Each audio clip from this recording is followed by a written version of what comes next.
Pisces, mabilisang tarot reading tayo, Tagalog Express. Ewan ko lang kung mabilis, pero Tarot Express tayo, June 2024, Pisces. Alam nyo na yan, kunin nyo lang kung ano yung nakarelate kayo. Kung hindi nakarelate, okay lang yan. Pwedeng next month's message ang makarelate kayo. Subscribe lang ko para masundan nyo yung bagong upload at makita nyo kung makakarelate kayo. Pasensya na sa maingay sa paligid, pero sana narinig nyo ako. Kuha muna tayo ng 3 cards na core energy nyo this month, June 2024, para kay Pisces. Okay.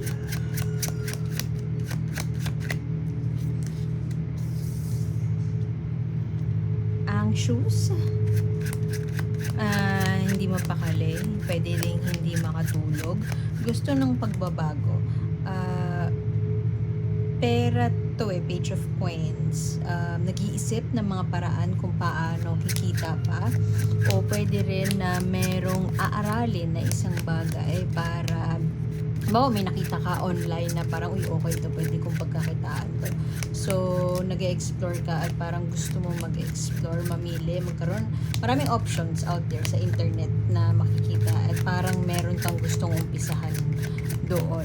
Hindi ko din, coins ulit. So, mukhang to, it's either career or investment, business idea na pumasok at gusto mong pagtrabahuhan yun. Maaaring nasa lugar ka ngayon, maaaring nung May o itong June, nasa posisyon ka na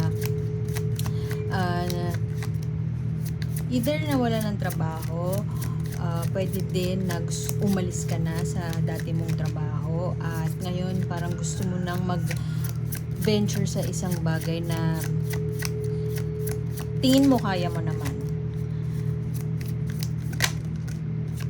O pagbabago, death card. Kadalasan hindi maganda yung dating ng death card, pero para sa akin kasi ang death, ang ibig sabihin nito pagbabago, pagkakataon para magsimula, pagkakataon para hindi ka na mag-settle. Ito din yan ayaw mo na mag-settle. Si Pisces ayaw na niya mag-settle.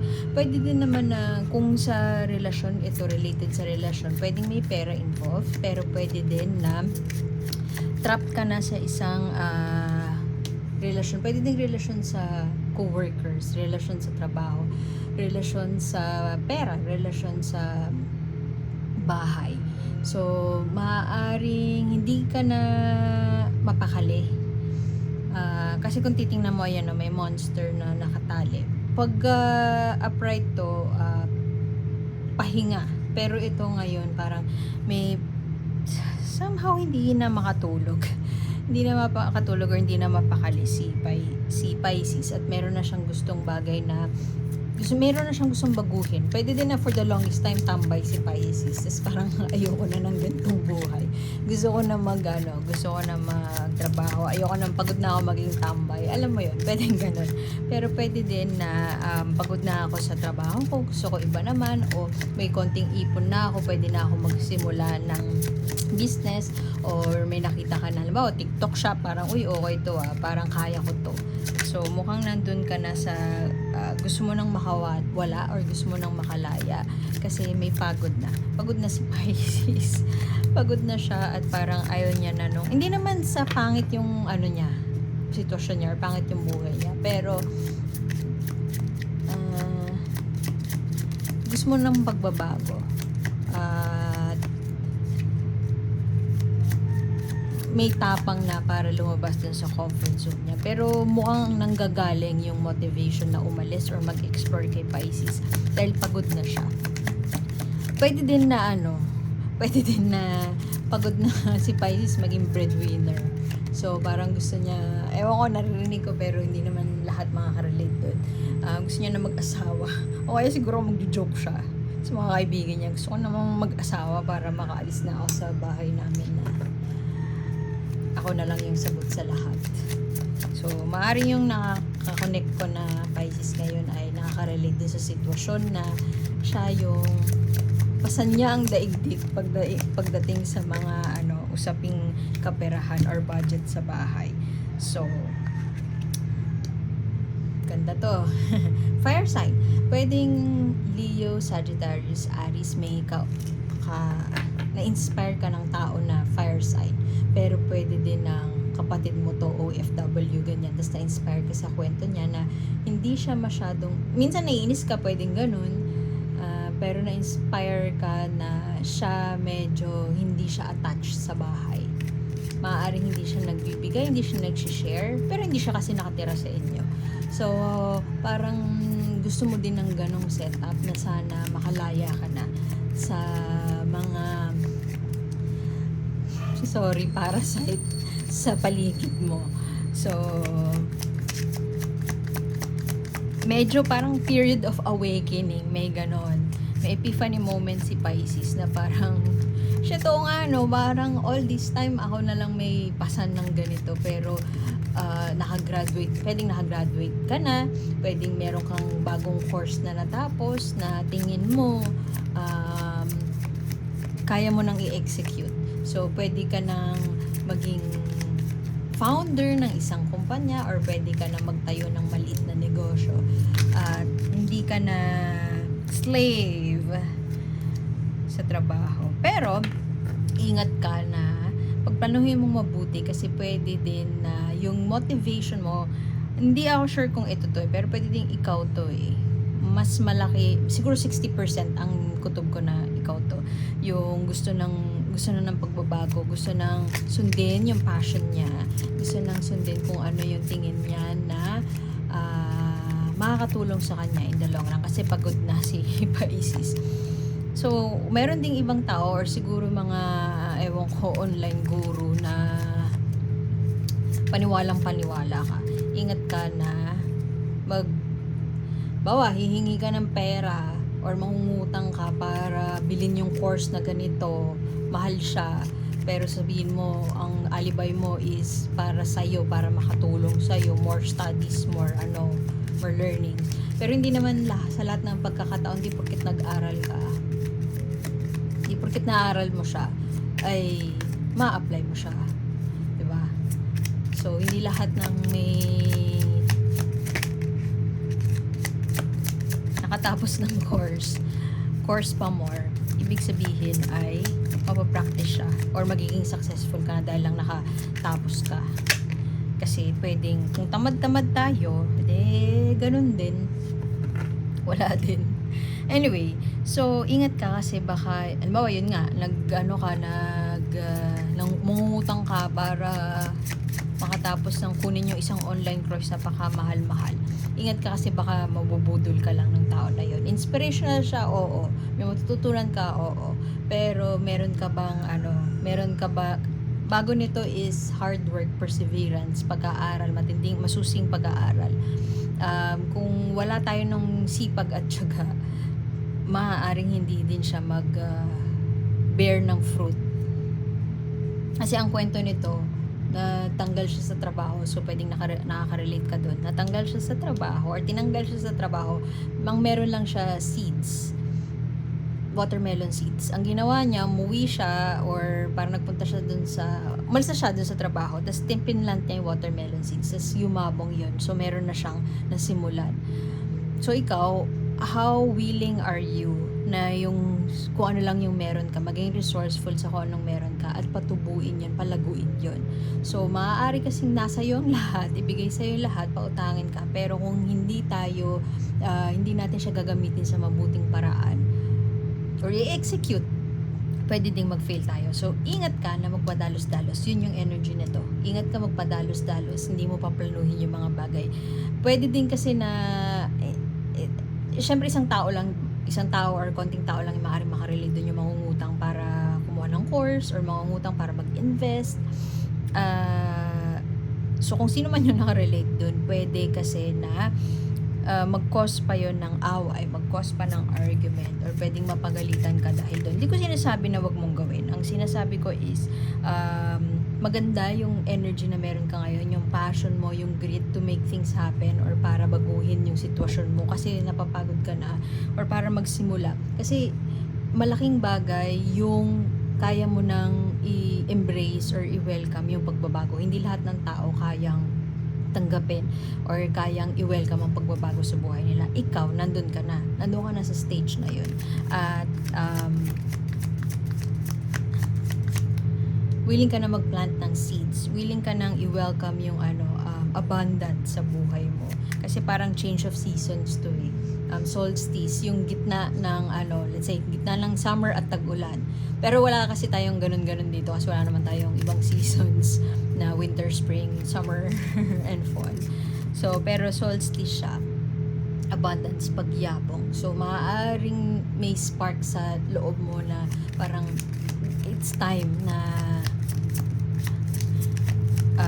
para sa pagbabago. Pero with this na appearing sa spread mo, ingat ka nga na may budol person around you or ginagawa mo siya hindi para makapagsimula talaga kundi para instant money or ginagawa mo siya kasi na budol ka na impluwensyahan ka ng isang tao na tingin mo ay sobrang ina-admire mo, tingin mo ay ewan ko, nilagay mo sa pedestal kung sino mang YouTuber yan or whatever.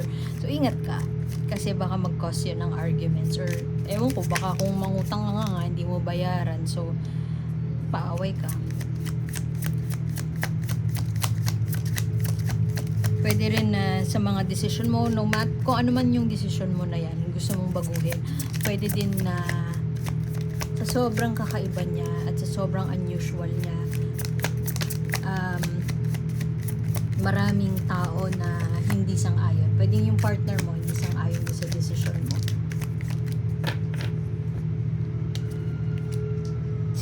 Sabi ko lang ng budol. Pwede din kasi na kakabudol lang sa'yo. Nabudol ka in the most recent past. And parang gusto mo na magsimula ng panibago.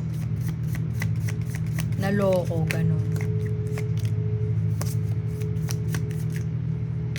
Similar to this one, itong energy na to, pwedeng ikaw to, pero pwedeng ibang tao to. Pero feeling ko din ikaw to eh. Earth energy siya, grounded, stable. Pero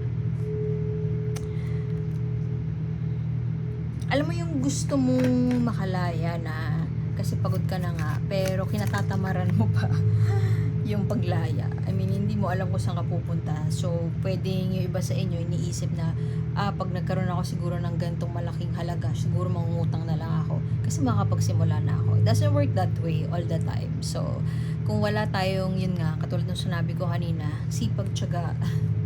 Hindi ko sinasabi na sipag at tiyaga ang recipe lang para yumaman. Pero pag wala tayong wala tayong follow through, walang ningas-kugon lang, alam mo yun, pag ganun lang, malaki ang chance na hindi siya mag-bear ng fruit or maging successful. Ang ganda niya, no? Double whammy. Ito to, same sila ng card, magkaibang deck lang. Seeing yourself as truly valuable. Road to luxury. Hindi ko sinasabi na yayaman ka overnight, pero to yung parang nakita mo na cheesy man. Nakita mo na yung worth mo. So, parang sick and tired ka na of the same shit.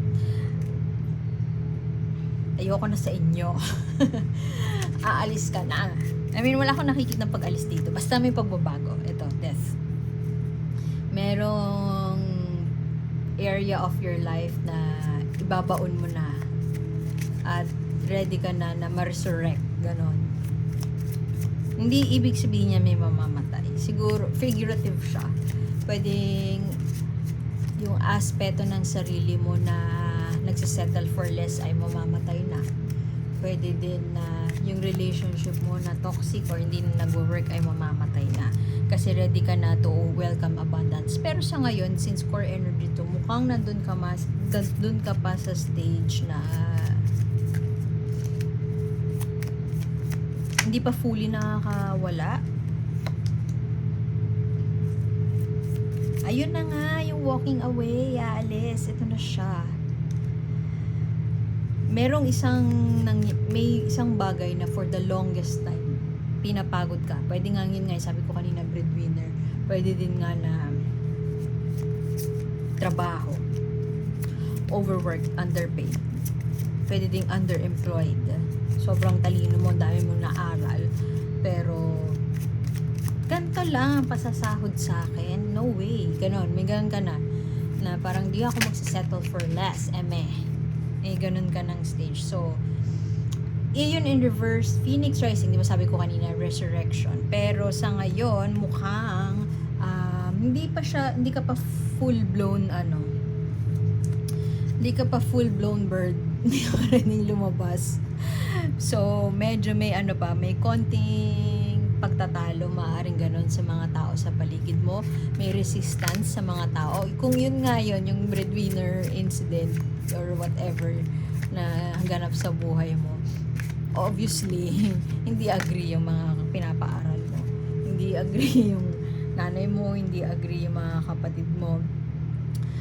Don't make any drastic action. Ito ang message sa iyo ni Oracle. Itong Oracle card mo, ibig sabihin niya, huwag kang magpadalos-dalos. Wait for the right time bago ka kumilos. Pag may nakita kang isang bagay na parang tingin mo worth na i-explore, huwag kang mag-jump right away. Lalo na kung wala ka namang resources para, let's say, bilhin yung course. Kasi pwede namang baka kailangan mo lang mag-network sa mga dati mong kaklase, i-meet sila. Mas mura yun kesa yung bibili ka agad-agad ng mamahaling course na wala ka namang pera. Pwedeng ganun kasi pwede din na may ibang sa papaanong paraan mo ma-channel yung resourcefulness mo.